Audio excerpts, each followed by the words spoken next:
back at it again Saturday. Did a little bit yesterday. Had Scott and Ben, they were cutting out chassis pieces and started welding them together yesterday, and I started final trimming and welding fender sections here.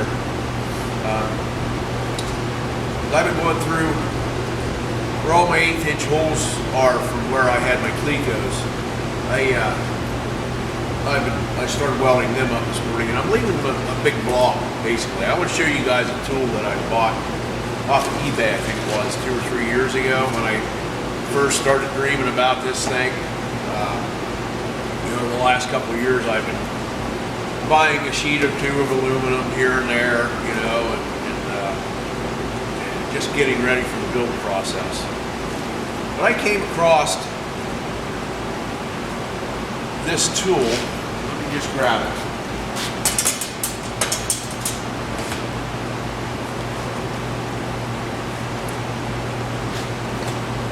Big, heavy. Pretty heavy, actually. I mean, for an air tool. But look at that. It's for grinding aluminum welds down. I mean, it takes them right off. That carbide wheel, whatever it is there, it's fully adjustable for your whatever height you want it. The actual grind wheel goes, in and out as you turn that. So I just want to show you guys how well this actually works. Let me make sure.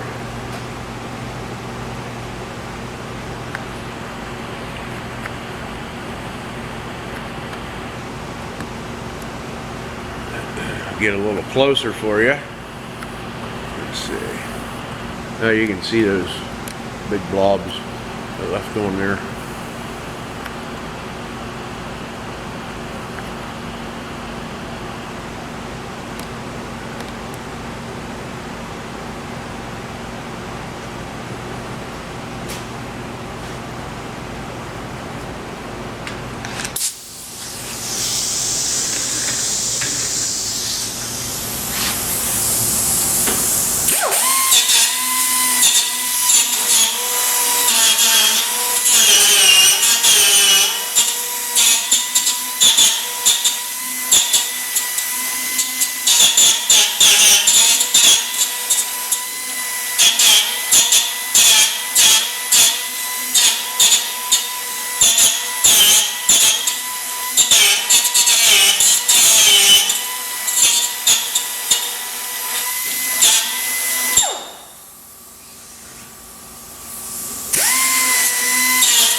Just a little bit more.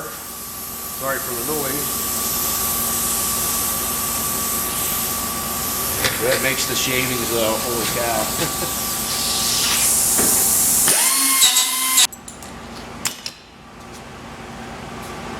Now, I don't know if I can get this zoomed in any better here for you or not, but I just bring the camera over.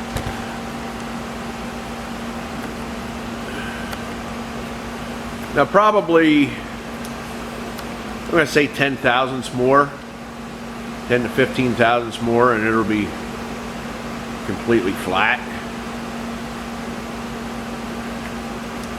But you don't have to be a perfect welder. As long as you get great penetration, the aluminum's fairly easy to dress up. But I just wanted to show you guys, I wanted to make some big blobs and whatnot and show this tool in use. Let me back up here again.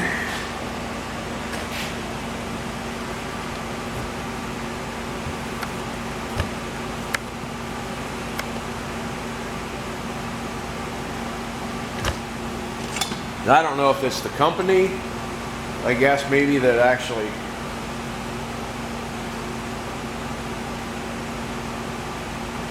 I don't know if you guys can see that or not, or if it's too blurry.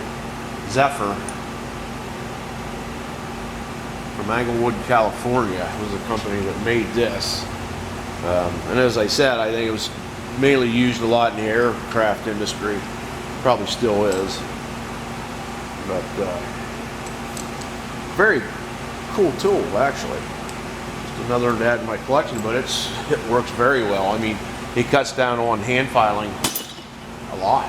So, you know, I'm going to go through here and finish up all these welds and get them dressed, and you know, I got a planation panel back out and whatnot, but I'm going to try to get this front nose section, or front section of the fender on here welded on as well today. So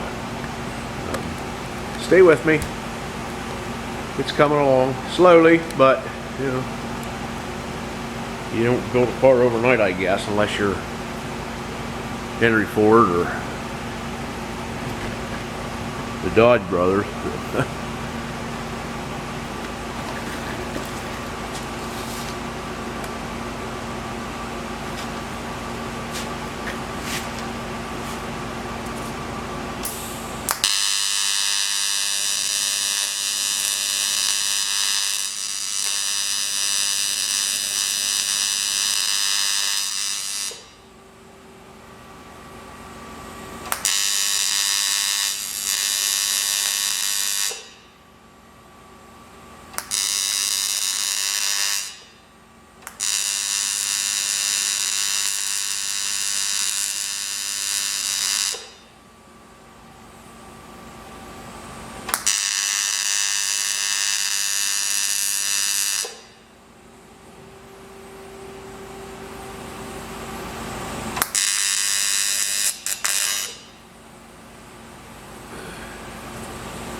I'm trying to find the best contour and the best dolly for that contour.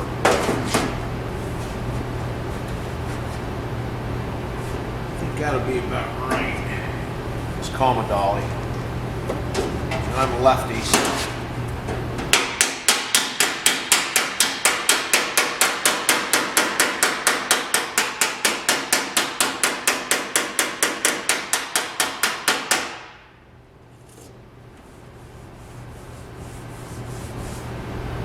dress a little bit up at a time.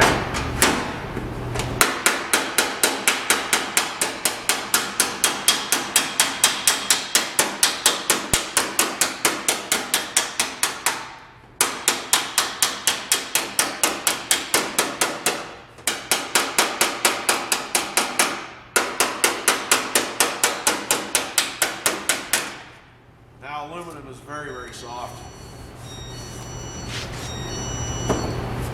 Guess I have a customer walk in.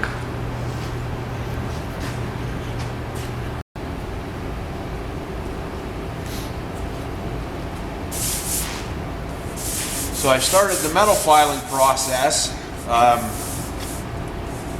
All these shiny spots are the high spots, and these duller spots are low spots that need to be brung up or evened out. Maybe some of the high spots have to get down as well. So that's where the hammer dolly or the slapper come into play. Do a little filing to see, you know, if you brought the lows up and the highs down, and repeat the process. And it's a bit of a process, time consuming, but this will eliminate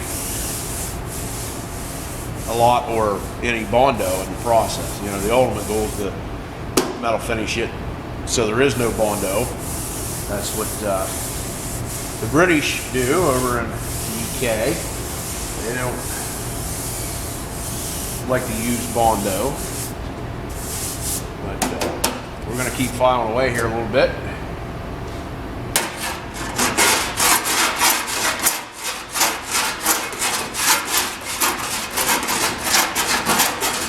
Now this end will actually, it'll be trimmed off when I put the front piece on, so I'm not real worried and concerned too much about, you know, the last inch here or so, but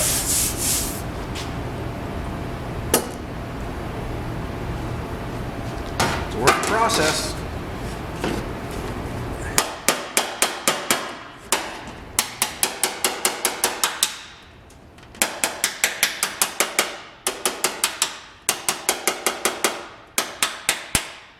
Now, this sitting on the buckets where the ribs go across, you know, it's hard to get behind. I have it sitting out a little bit away, but not far enough. I don't have a skinny enough dolly to get in there at the moment, so I'm going to get most of it, at least between the ribs, and then if I have to, I'll pull it off and we'll finish it off of the buck. Set it back on.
Here to this one. There's a hammer.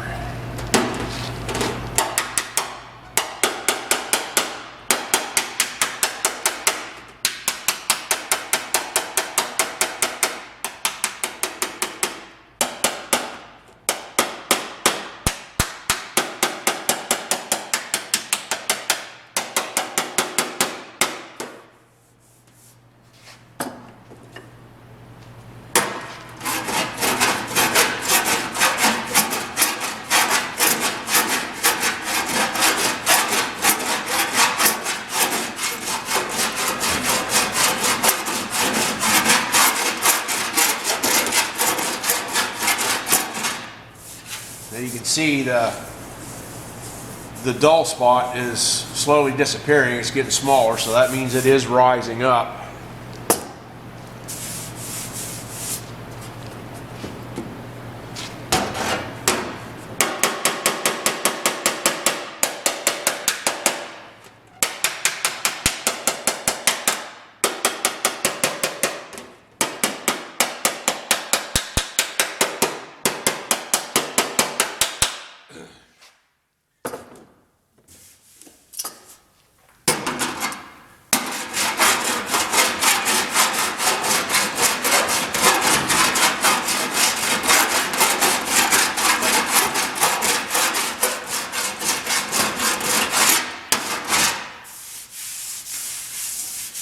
Low spot up in here, actually.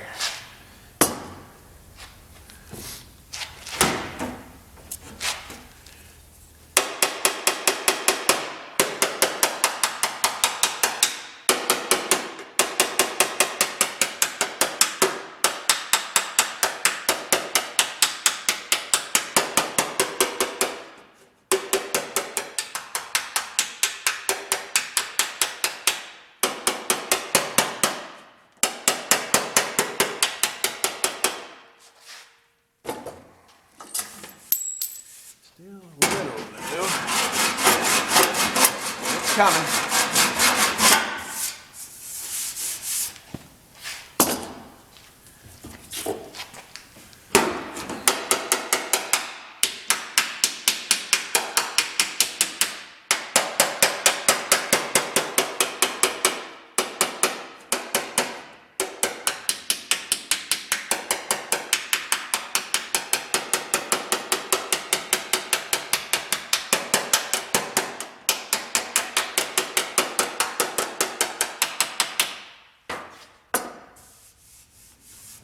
getting smaller.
Up.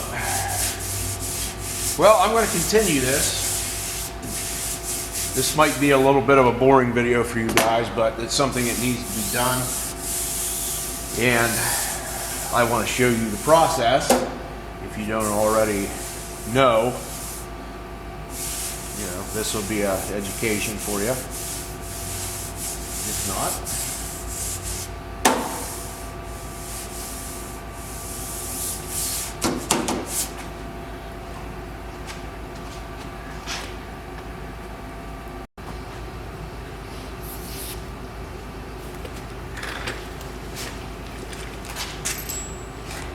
so here's another tool.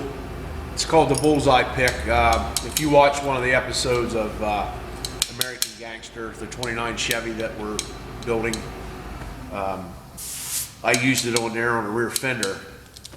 Basically, this is your sight zone, and the back piece, the bottom piece here, is the pick.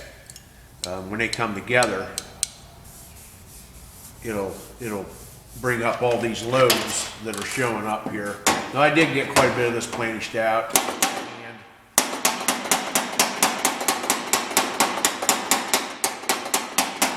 as I said, I don't want to bore you guys with a whole video of that. So this video may be a little short this week, but I still want to continue to try to make them as often as I can for you.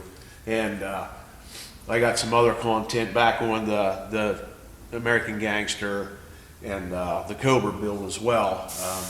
It's just so hard to keep up with so many projects going on here and try to film each one of them individually, but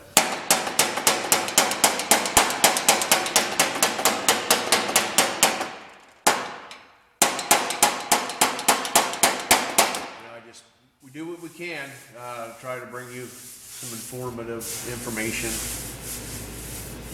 And hopefully it helps you guys, on whatever project you're working on. So I'm going to pick this out a little bit more. I'm only going to do this area for you guys right now, and then we're going to try to get the front section positioned on there, and we'll get that welded on today yet. So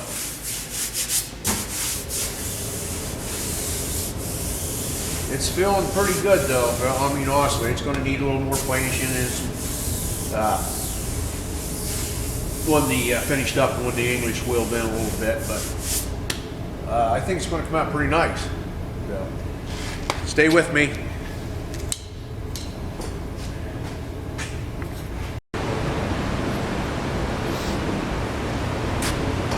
Okay, so I got this area pretty well dressed up. I got most of the highs and lows pretty well there. So I'm going to take this little flap wheel and start dressing up a little further, and we'll get down to I think this is actually 40 grit, but I have wheels down to 120, but then we'll finish sanding this and stuff, and it'll look pretty when it's all done.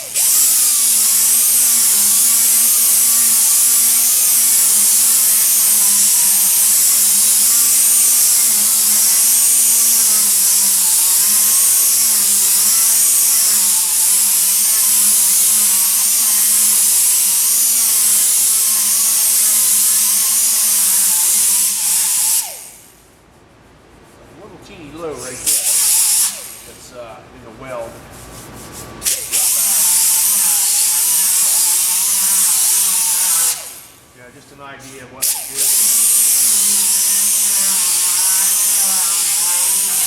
Finish the body up.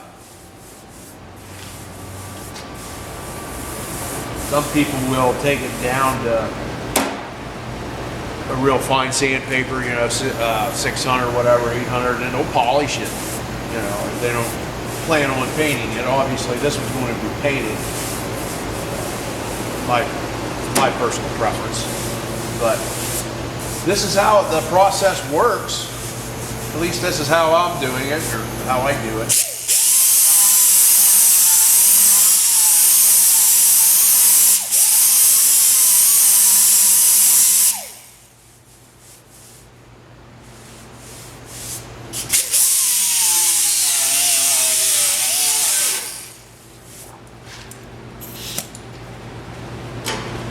Alright, I think we'll start getting this other front section ready and get on here so you guys can see how I do that.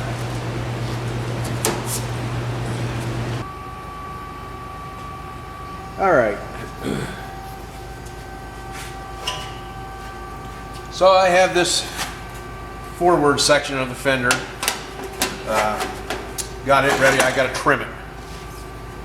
Now, as I said before on earlier episodes, that you always want to leave extra material, both length and width. And one of the reasons is because when you are forming some of these complex shapes, you're going to get stretching out along that edge, and sometimes it gets overstretched. It gets all wobbly, waffly, whatever you want to call it. But you know, you can trim that back and then you still have a real nice even edge to fit your panels together. So, you know, you can always take a little bit off, but it's harder to add it. You know, you got to do welding and whatnot if you come up short. So I'm going to trim this piece down, and I like to use these shears from Milwaukee. They work excellent.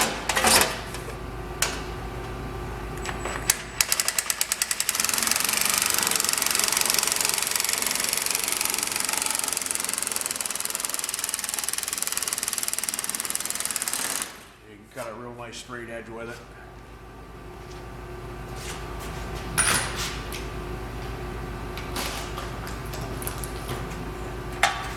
And then I'll just finish it up with some tin snips down here on this flanged edge.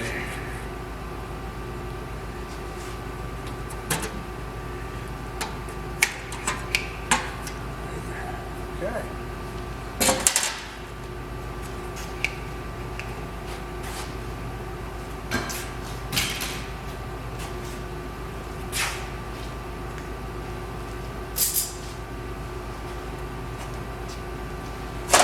I also put a little screw on the edge here that I can screw that into one of the box pieces to help hold that one in place where I actually need it.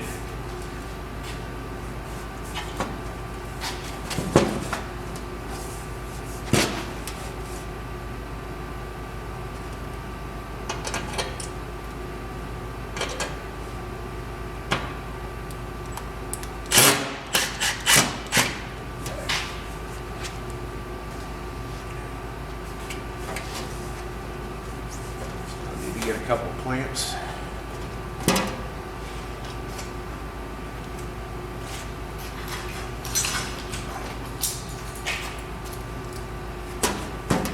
Make this upper flange tight.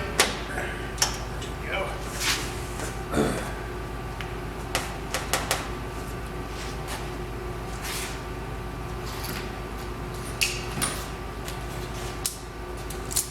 And I'll put one up top.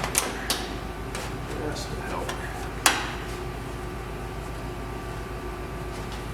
Now, when I clamp that down, you saw this move a little bit yet, so this needs stretched out a little bit more here. That's going to let that lay down. But that's okay. I mean, we're going to have to work this a little bit anyway. Not a big deal. I want to get this marked and get this trimmed up so we can get this fastened to one. And I'll show you what I do. I mean, a lot of people actually are using them now. The cleat goes along with the little coupons that spread across the seam. Work very, very well.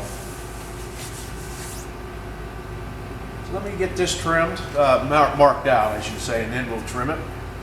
And we'll be ready to set it in place after I stretch this head up just a little bit.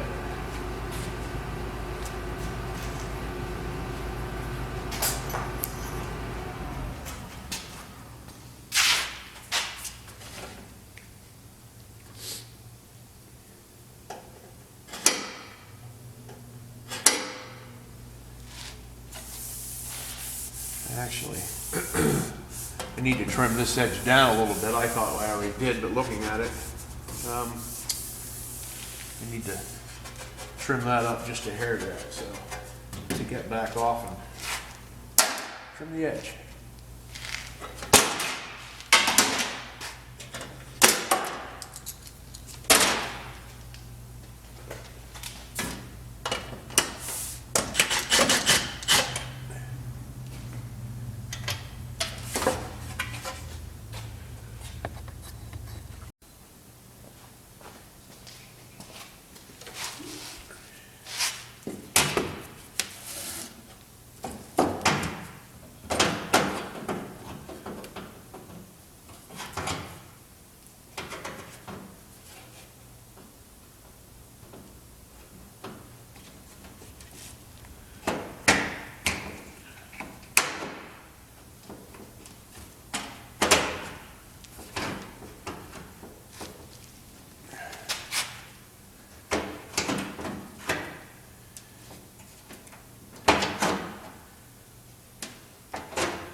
Edge straighten back up a little bit. And let's see how close we are.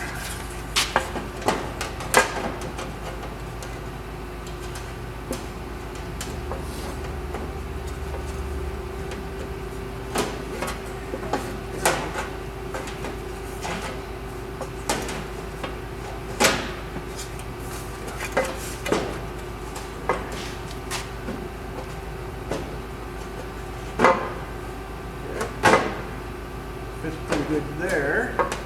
So add length to that a little bit. I'm going to wheel this down around real quick a little bit to get that out of there.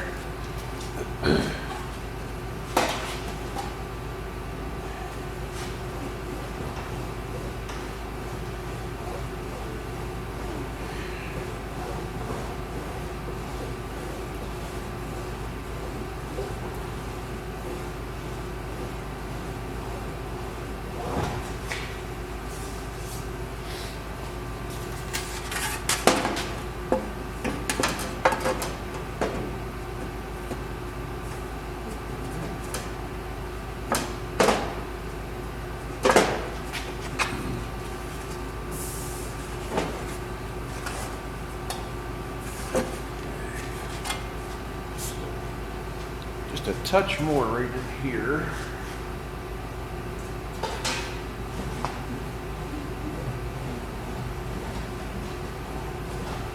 All right.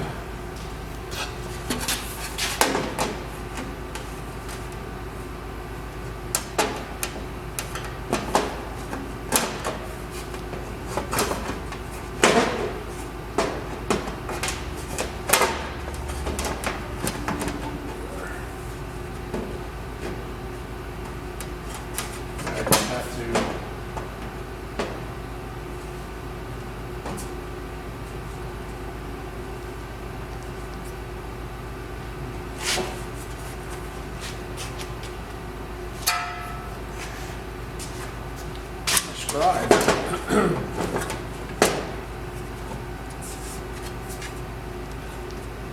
Okay.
Do a touch of filing.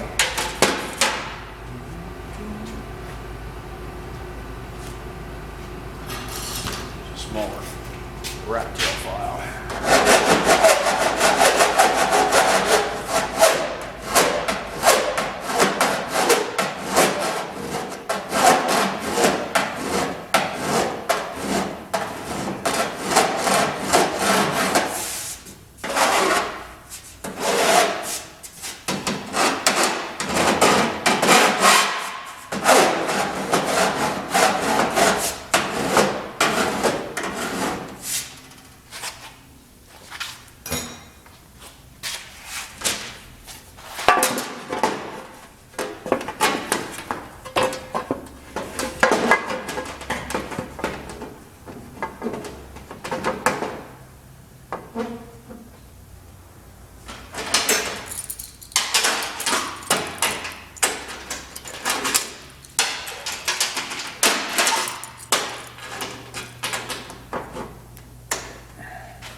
Lower clamp on here.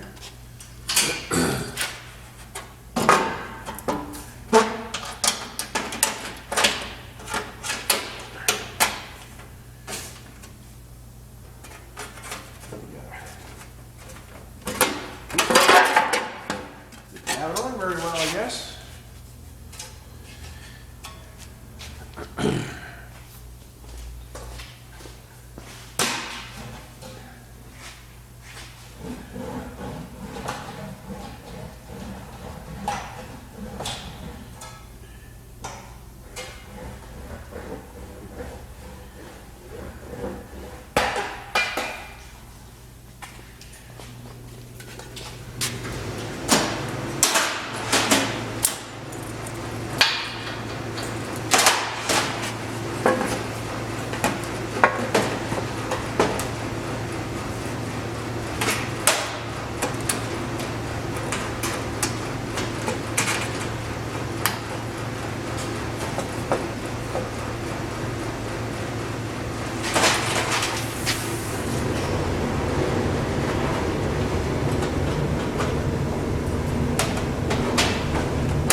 awesome.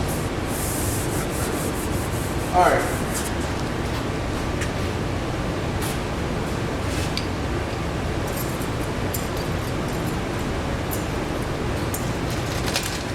So, what I use to put two panels together like this at the seams, these little coupons that I make up, drill 1/8" holes in each end of it, and that straddles the seam. You drill the holes for the cleat goes into the panel, put your cleat goes in there, and that holds it in place very nicely. And you keep a gap between it so you can tack, run a little bead between each one. And then you can take the clamps all off and finish welding your seam up and dressing it up.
Now we'll pump these, just make sure they're all nice and level. They should be. This has, actually it's sticking out just a hair from where I cut. It would file down easy enough, but I'll just tap it down with a hammer and dolly. Or actually probably just a hammer. I probably can't get the dolly behind it, but I'll try.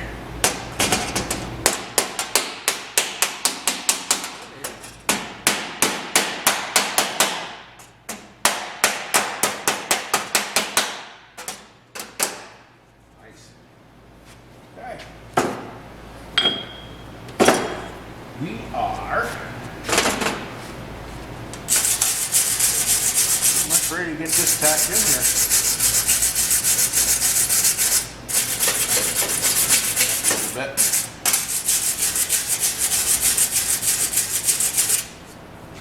Awesome.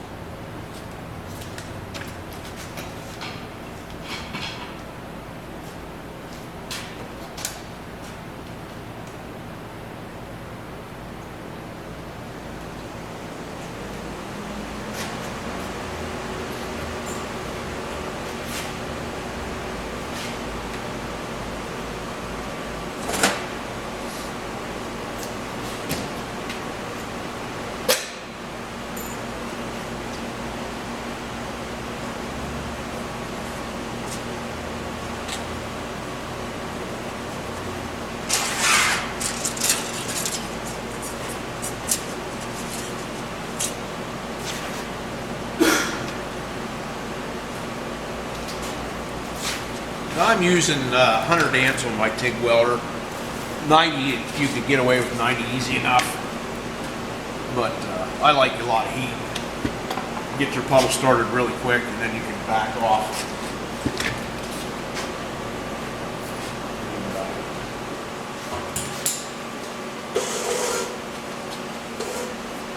Run your puddle as required when you're welding.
Tungsten.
Yeah, I love this tool.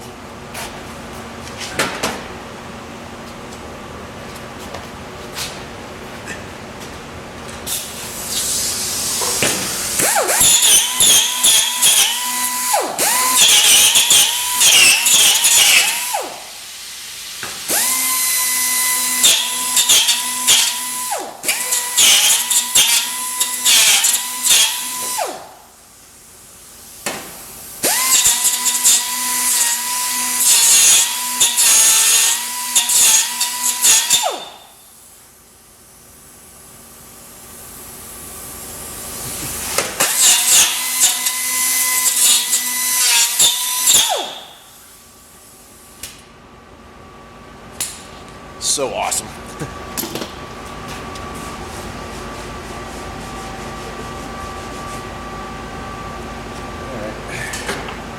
So I dipped my tungsten again, so I gotta go grind it. Then we'll finish up this seam.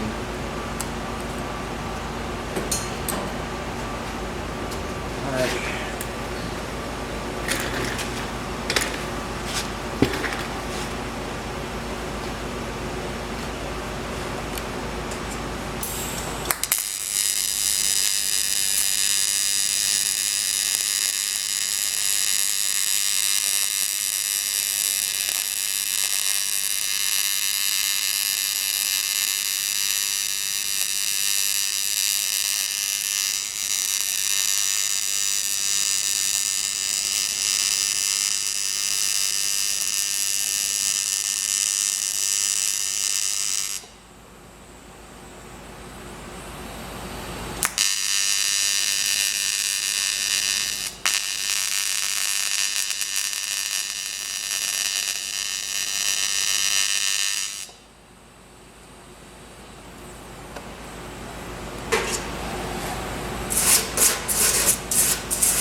Guess what I just did?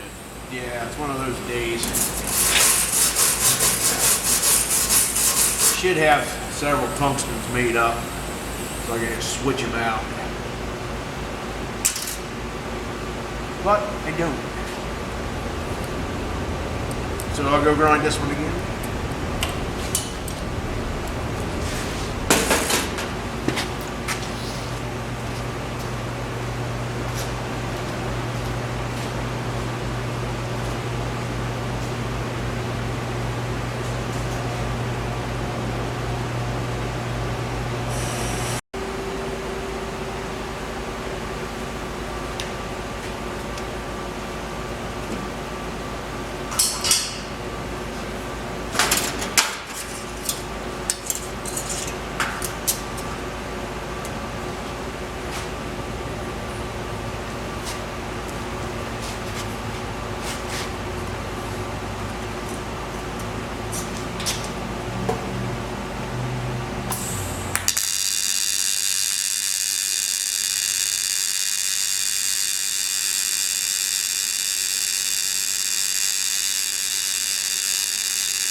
mean to be in your road, but I'm a lefty. I do things different. High spot here, I gotta knock it down.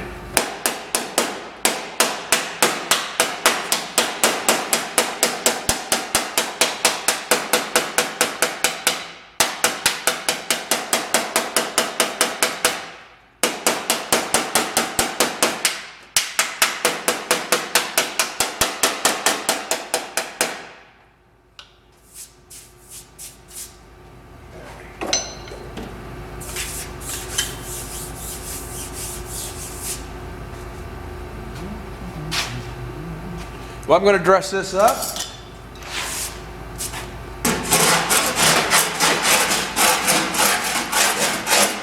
But I think I'm going to stop filming here for today and get this edited and online for you guys. Like I said, it's probably going to be a shorter one. But I think my wife, my beautiful wife, would like me to come home and quarantine with her for the rest of the weekend. That sounds like a good idea. He says I work too much, but I like doing this, so it's not just a job, it's a hobby, you know, so I hope you're enjoying these. Next time, we may get into, I don't know if you can see it back there, but we started building the chassis. We're getting to the point, sorry. Get you set back down. We're getting to the point where we're going to start having to hang these panels on the body so we can keep going. We have part of the other side made up too. I haven't been filming the other side, just this side, because that's just the way the vehicle's been sitting. So we have the doors, the rocker, pretty much the quarter panels done. It needs all welded together back there, but then we'll soon be starting the front fender on that. So, you know, no big deal. We'll get the other side on film here soon, but it's the same process for the other side as well. So. But until next time, I hope you're enjoying these, as I said, you know, and please like and subscribe. You know, I get 1,000, if I get 1,000 subscribers, and we can do live videos in here as we're working throughout the week and whatnot, so that would be kind of cool too. But we'll see you guys next time. Take care.